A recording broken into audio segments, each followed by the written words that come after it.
Jamaa huyu alikuwa akipiga nazi kwa nguvu juu ya jiwe kwa sababu alikuwa amekwama kwenye kisiwa hichi kwa siku nyingi bila chakula wala maji, lakini nazi za porini huwa ngumu sana. Akaokota jiwe na kuipiga kwa nguvu zake zote, lakini badala ya nazi kupasuka, lile jiwe ndo likapasuka vipande vipande. Kipande kimoja kilikuwa na makali kama kisu na yeye akaanza kukitumia kama kisu. Baada ya juhudi kubwa, hatimaye akanywa maji ya nazi, lakini maji hayo pekee hayakuweza kushibisha tumbo lake.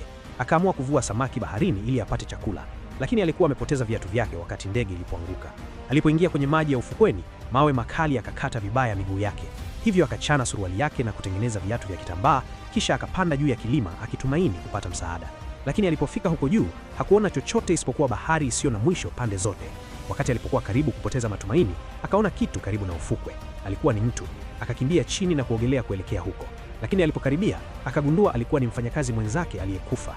Akadhibiti huzuni yake, akauvuta mwili huo hadi ufukweni, kisha akachukua viatu vya mwanaume huyo na kujaribu kuvivaa. Lakini vilikuwa vidogo, hilo halikumzuia kuvivaa. Akavirekebisha na vikamtosha. Pia akapata tochi ambayo bado ilikuwa inafanya kazi. Akamzika rafiki yake na kuandika jina lake kwenye jiwe. Usiku huo akaketi akiangalia picha ya mke wake, kitu pekee kilichompa sababu ya kuendelea kuishi. Muda mfupi baadaye, nazi zikaanza kuisha na akaanza kukusanya matone ya umande kutoka kwenye majani, tone moja baada ya jingine. Usiku mwingine ukapita akiwa na njaa bila usingizi. Ghafla akaona mwanga kwa mbali baharini. Ilikuwa ni meli. Akapiga kelele kwa furaha, lakini meli ilikuwa mbali sana. Hakuna mtu ambaye angeweza kumsikia. Asubuhi iliyofuata akapanga kutumia mtumbwi wake ili kuifikia meli hiyo, lakini wimbi kubwa likampiga na kumzamisha ndani ya bahari. Mtumbwi ule ukachanika na miguu yake ikaumia tena. Akajikokota kurudi ufukweni, lakini sasa hata ule umande ulikuwa umekauka. Bila chaguo lolote lililobaki, akaangalia boksi ya mizigo yaliyokuwa yameanguka ufukweni pamoja naye, yale aliyokuwa ameepuka kuyafungua. Hatimaye akafungua boksi la kwanza.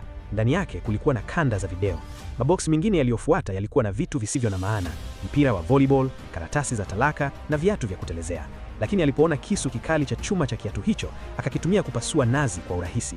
Boksi jingine lilikuwa na gauni refu, labda lingeweza kuwa na matumizi mbeleni. Sasa lilikuwa limebaki boksi moja tu. Alipokuwa karibu kulifungua, akaona alama ya mabawa iliyokuwa imechorwa pembeni. Akasimama akifikiria labda yale mabawa yalimaanisha matumaini. Hivyo akaamua kutolifungua boksi hilo. Akatumia viatu vya kutelezea, akakata gauni lile vipande na kufunga majeraha yake. Kisha akageuza gauni lile kuwa wavi wa kuvulia samaki na akatumia miti yenye ncha kali kukamata kaa. Lakini kula chakula kibichi ilikuwa vigumu sana. Hivyo akahitaji moto. Akajaribu kuwasha moto kwa kusuga vijiti pamoja kwa njia ya zamani. Akafanya kazi mchana kwato na usiku kucha hadi mikono yake ikaanza kuvuja damu, lakini hata cheche moja haikutokea. Kwa hasira akatupa ule mpira wa volleyball mbali, lakini baada ya kutulia akaona alama ya mkono wake juu yake.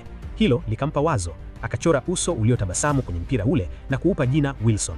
Kwenye kile kisiwa cha upwekee, hatimaye mwanaume huyo alikuwa amepata rafiki yake wa kwanza. Like, share na follow kwa part 2 na movie nyingi zaidi. Pia tembelea ukurasa wangu wa YouTube Rogers Recap kwa simulizi ndefu na kamili. Asante kwa kutazama na kwaheri.